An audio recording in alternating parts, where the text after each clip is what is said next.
Hello friends, তো আজকে আমরা মূলত আর্টিফিশিয়াল ইন্টেলিজেন্সের ফোর্থ পার্টে আলোচনা করব আনইনফর্মড সার্চিং অ্যান্ড ইনফর্মড সার্চিং। তো আনইনফর্মড সার্চিং মূলত বোঝানো হয় যে যখন আমাদের কাছে কোনো ধরনের ইনফরমেশন থাকবে না, অর্থাৎ উইদাউট এনি ইনফরমেশন আমরা জাস্ট অন্ধের মতো যে কোনো একটা জিনিস সার্চ করে যাব বা খুঁজে যাব, তখন সেটাকে আনইনফর্মড সার্চিং বলা হয়।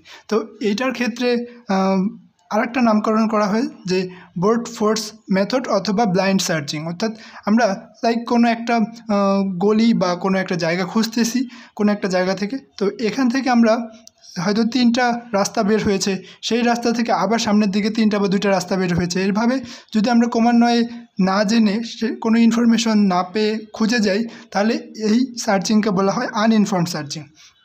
আর যখন আমাদের কাছে কোনো ইনফরমেশন থাকবে, তখন সেই ইনফরমেশনের বেসিসে যখন আমরা সার্চ করব, সেটাকে বলা হয় ইনফর্মড সার্চিং।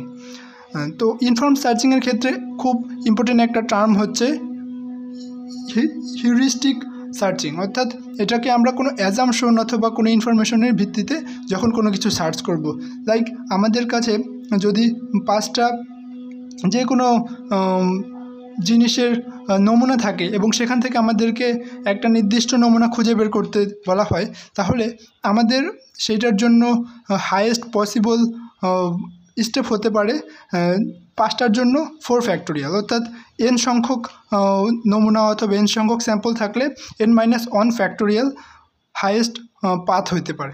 তো এই সর্বোচ্চ 24টা বা 4 ফ্যাক্টোরিয়ালের জন্য, এবং এরকম যদি 100টা পাথ হয় তাহলে 100টার জন্য 100-1 অর্থাৎ 99 ফ্যাক্টোরিয়াল।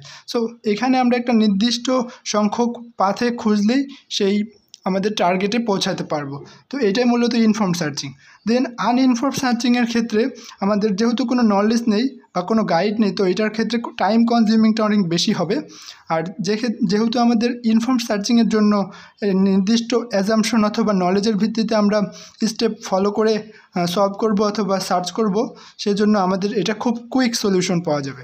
দেন এটার ক্ষেত্রে কমপ্লেক্সিটিটা মোর, অর্থাৎ টাইম কমপ্লেক্সিটি অথবা স্পেস কমপ্লেক্সিটিটা এই আনইনফর্মড সার্চিংয়ের জন্য অনেক বেশি হবে। কিন্তু ইনফর্মড সার্চিংয়ে যেহেতু ইনফরমেশন এবং নলেজের ভিত্তিতে আমরা কুইক সার্চ করতে পারি, তাই এখানে কমপ্লেক্সিটিটা অনেক কম হবে। তো এই আলোচনার ভিত্তিতে আমরা মূলত ইনফর্ম এবং আনইনফর্মড সার্চিংয়ের বেসিক জিনিসটা সম্পর্কে ক্লিয়ার ধারণা পেয়েছি। সো ধন্যবাদ সকলকে।